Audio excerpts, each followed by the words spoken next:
sitaw at pumpkin. Coconut milk at yung sibuyas at garlic. Yan po. Lagay na natin sa kaldero. Okay, ang sibuyas at garlic.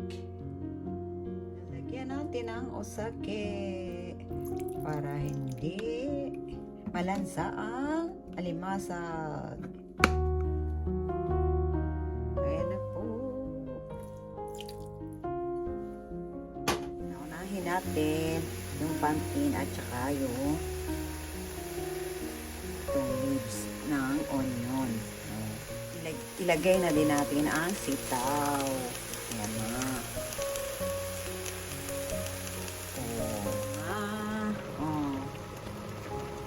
Pakulaan muna natin sa may alak na tubig. Tapos saka natin lalagay ang coconut milk.